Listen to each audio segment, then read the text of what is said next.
वो तेजी से हो। मैं आपको एक दो बातें यहाँ बताना चाहूंगा, शिक्षा से जुड़ी बात उठाई है मैडम ने। अरोड़ा जी मैं बुला रहा हूँ, मुझे जरा थोड़ा फोकस होने दीजिए।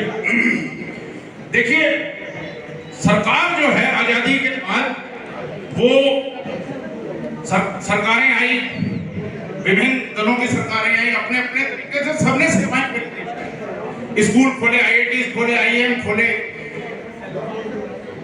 और शिक्षा का विकास भी हुआ, शिक्षा का विकास हो भी रहा।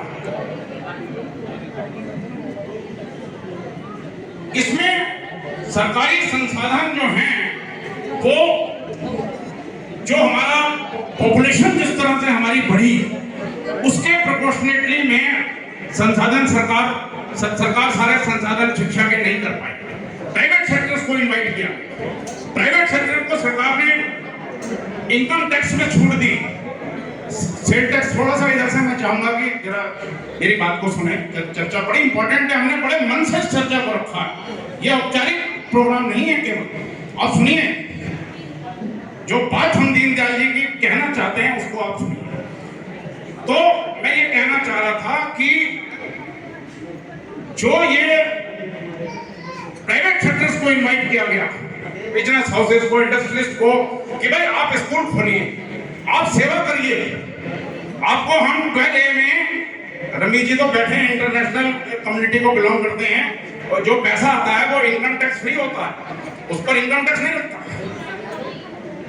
और वो जो है स्कूल्स बने, इन लोगों का सहयोग रहा, इन लोगों की सहभागिता रही, शिक्षा को बढ़ावा मिला, लाखों करोड़ों बच्चे पढ़े। इनके जिन लोगों ने भी स्कूल खोले, चाहे बीएड कॉलेज खोले, चाहे पब्लिक स्कूल खोले, चाहे इंजीनियरिंग कॉलेज खोले। पहले इंजीनियरिंग कॉलेज जब मैं 12वीं क्लास में पढ़ता था तब कर्नाटक और महाराष्ट्र में ही होते थे। 2003, 4, 5 के बाद यहाँ all India council of technical education ने यहाँ पर कॉलेज दिए, सब लोगों को मौका दिया।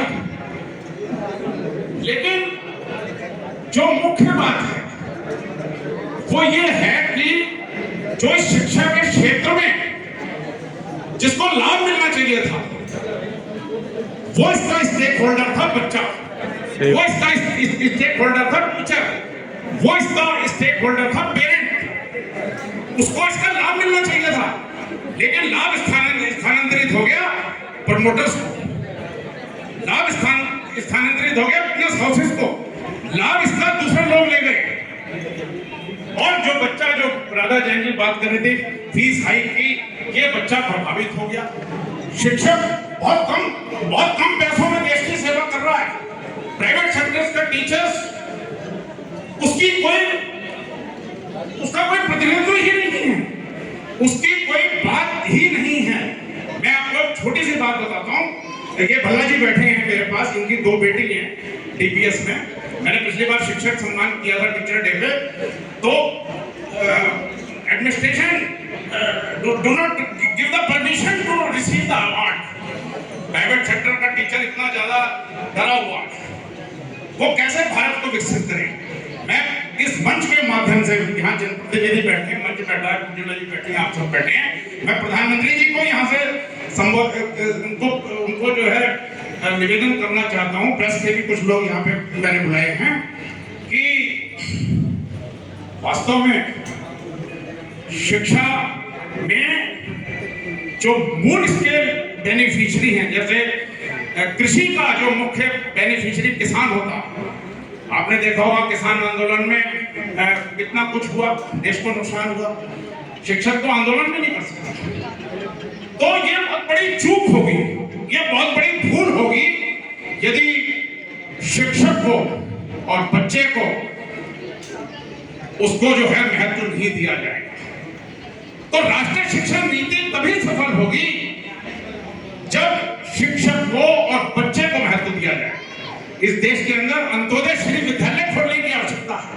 इस देश के अंदर शिक्षक श्री विद्यालय खोलने की आवश्यकता है, जहां पर शिक्षकों को महत्व दिया। एक नया मॉडल निकल के आना चाहिए। राष्ट्रीय शिक्षा नीति की मूल कुंजी है, मास्टर की है टीचर, जो आपके बच्चों को पढ़ाते हैं स्कूलों में।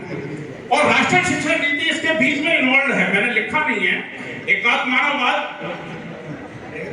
से विकसित भारत तक हम राष्ट्रीय शिक्षा नीति को सफल बनाकर ही पहुंच सकते हैं।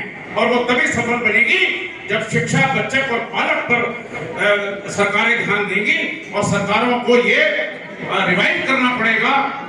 तो मैं इस बात को जैसे देख पा रहा हूँ, क्योंकि मैं गणित का अध्यापक हूँ, मेरे पास भाषा ज्यादा अच्छी नहीं होती, लेकिन मेरे भाव आप समझ सकते हैं, आप समझ सकती है। बहुत बढ़िया सर, बहुत बढ़िया बोल रहे हैं, बहुत बढ़िया बोल। तो मैं आदरणीय प्रदीप चौधरी जी बड़े बहुत मैं इनको जानता हूँ और आप राष्ट्रीय सचिव हैं राष्ट्रीय व्यापार